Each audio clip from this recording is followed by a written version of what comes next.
오늘은 사무엘하 6장의 말씀을 묵상합니다. 이스라엘 통일왕국의 왕이 된 다윗이 수도를 예루살렘으로 옮기고 궁궐을 건축한 후에 오랫동안 방치되어 온 법궤를 예루살렘으로 모셔오려고 했습니다. 법궤는 하나님의 임재의 상징입니다. 다윗은 신정국가, 즉 하나님의 말씀으로 통치하는 나라를 만들고 싶었습니다. 이는 이스라엘의 존망이 하나님에게 있다고 믿었기 때문입니다.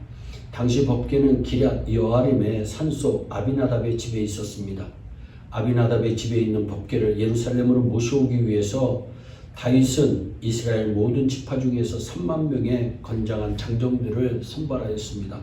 이는 하나님에게를 운반하는 도중에 있을지도 모를 전쟁에 대비하기 위한 것입니다. 그리고 다윗 왕은 법궤를 예루살렘으로 옮기기 위해 기럇 여아림 아비나답의 집에 갑니다. 그리고 법궤를 새로 만든 수레에 싣고 예루살렘으로 출발합니다. 다윗 왕은 악대와 찬양대를 동원하여 하나님을 찬양토록 합니다.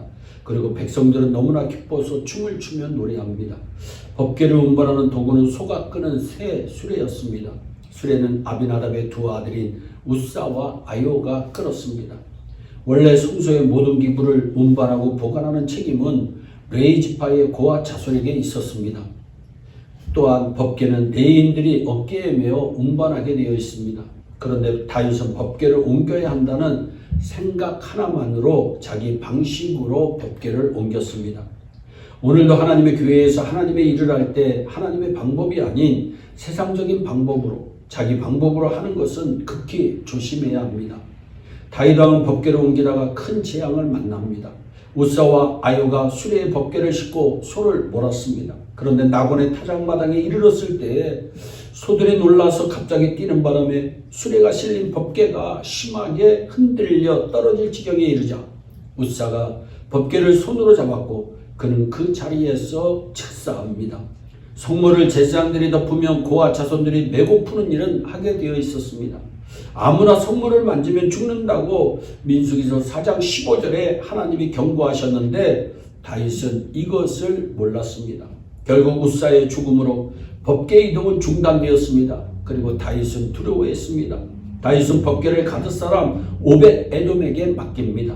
오벳 에돔은 우사의 죽음을 목도했음에도 불구하고 하나님의 법궤를 자기 집에 모시라는 다윗의 부탁을 흔쾌히 수락합니다. 이것이 믿음입니다. 오벳 에돔은 정성껏 법궤를 모신 결과 하나님께 큰 복을 받았습니다.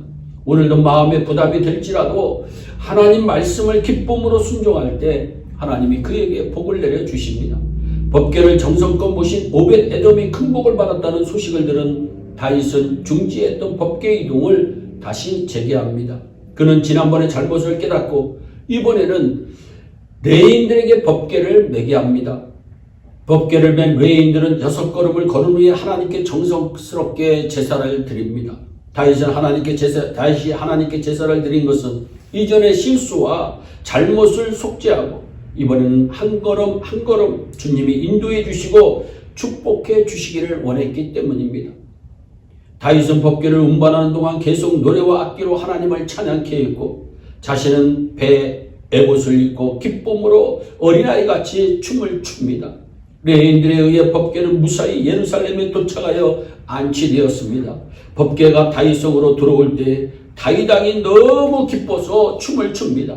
이를 그의 아내 미갈이 창으로 내다보고 그를 비웃습니다. 그녀는 다윗의 춤을 왕의 권위와 체면을 손상한 일이라며 남편을 비난합니다.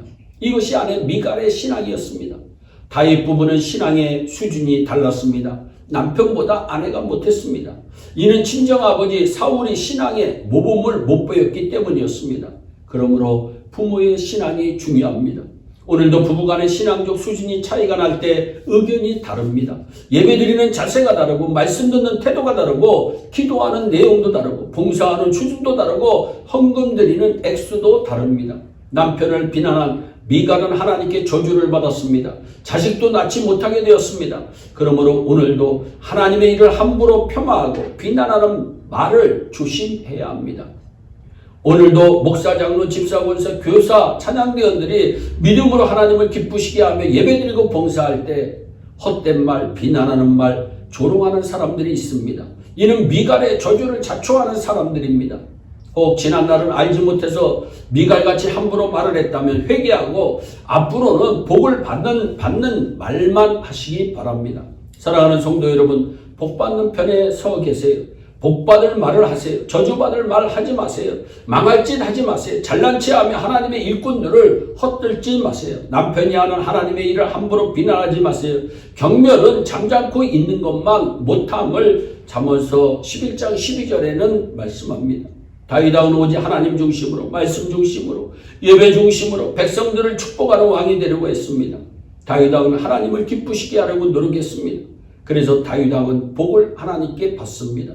우리도 다윗처럼 오직 하나님 중심, 말씀 중심, 예배 중심으로 삽시다. 하나님을 기쁘시게 하며 삽시다. 그래서 복을 받고 잘 되는 우리 모두가 되기를 주 예수 그리스도의 이름으로 축원합니다. 기도하겠습니다. 사랑의 하나님 아버지, 우리 예일에 온 성도들은 복받고 사는 성도들이 되게 하여 주옵소서. 하나님 잘 믿는 성도들 되게 하여 주옵소서. 무슨 일을 하든지 하나님의 영광을 위하여 쓰임받는 축복의 주인공들이 되게 하여 주옵소서. 감사하고 예수님의 이름으로 축복 기도하옵나이다. 아멘.